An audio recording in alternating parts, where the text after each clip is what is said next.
Aujourd'hui, malheureusement, certains serviteurs de Dieu mendient de l'argent au moyen de lettres auxquelles ils joignent des photos et où ils décrivent leur travail, leur mission, leur objectif.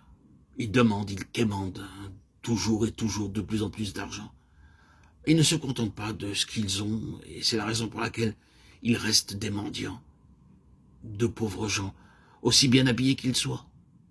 Ils n'échappent pas à la stérilité spirituelle. Ils ne peuvent être féconds. Un missionnaire ne peut et ne doit en aucun cas mendier. Pour peu que vous placiez votre confiance en Dieu, sachez, frères et sœurs en Christ, qu'il subviendra à tous vos besoins. Même s'il s'agit de lacets, comme nous avons vu dans l'épisode d'Abraham, Genèse 14-18.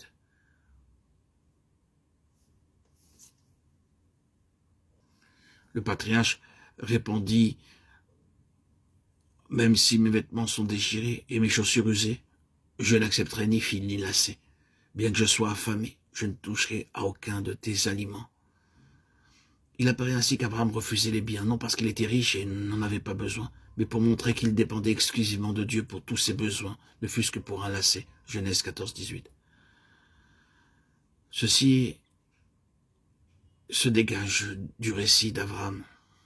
La deuxième pensée est qu'il refusa aussi de se souiller avec des objets pollués ayant appartenu au roi de Sodome et de Gomorrhe. C'est lorsque nous sommes très affamés, très assoiffés que surviennent de nombreuses tentations.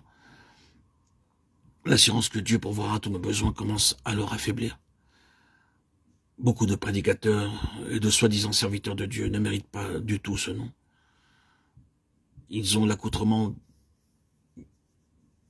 bien saillant, bien propre, mais ce sont des mendiants, des quémandeurs.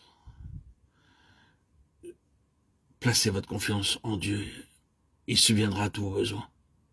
Ne cherchez pas de l'aide auprès du roi de Sodome, de ces gens fortunés, car c'est ainsi que vous perdez beaucoup de votre foi. C'est pour qu'ils deviennent capables de résister à la tentation d'accepter l'offre du roi de Sodome qu'Abraham reçut de la nourriture spirituelle. Ainsi, ayant été fortifié, il surmonta alors victorieusement l'épreuve lorsqu'elle survint. Il faut que par la foi nous mangions et buvions tous les jours notre Seigneur Jésus-Christ. Dites-lui, Seigneur Jésus, tu es mon breuvage et mon pain, rassasie-moi, donne-moi la force intérieure et prépare-moi à résister aux tentations qui se trouveront probablement sur mon chemin aujourd'hui. Rends-moi fort, Seigneur, pour que je ne puisse pas être tenté par tous ces hommes puissants qui peuvent m'accorder de l'argent et qui amenuisent ainsi ma foi en toi.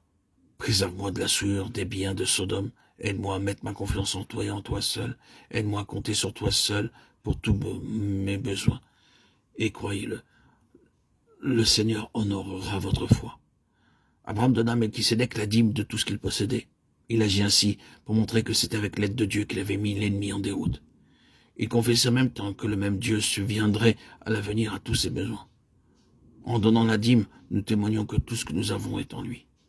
De plus, nous manifestons ainsi la confiance que nous avons dans la capacité de notre Seigneur à pourvoir à tous nos besoins, quels qu'ils soient. Et nous déclarons ainsi au Seigneur que nous ne nous tournerons vers aucun ami appartenant à ce monde, ni vers aucune personne de la parenté pour obtenir une aide quelconque. En ces jours où la nourriture fait défaut dans certains pays, la tentation est grande d'envoyer des émissaires aux États-Unis ou d'autres pays riches. On ne sollicite pas d'argent d'une manière ouverte, mais on décrit la situation qui règne dans les endroits où nous allons. Combien de personnes meurent de faim? Ensuite, lorsque l'argent arrive, 25% sont pour la femme et les enfants, 25% pour une autre cause. Et un faible pourcentage parvient à ceux qui meurent de faim. Quelle hypocrisie! Ainsi, de telles personnes, se disant missionnaires, trompent non seulement les autres, mais se leurrent elles-mêmes et perdent la foi en Dieu. Croyez-moi, frères et sœurs, si nous honorons Dieu comme le fit Abraham, de toute évidence, il nous honorera pleinement en retour et subviendra à tous nos besoins. Il nous faut pour cela ne pas craindre. La peur est un obstacle. La foi est un tremplin qui nous fait supporter et dépasser toute épreuve en les surmontant avec une grande aisance. Avec Christ, tout est facile, tout est aisé. La foi seule suffit. La foi au Fils de Dieu.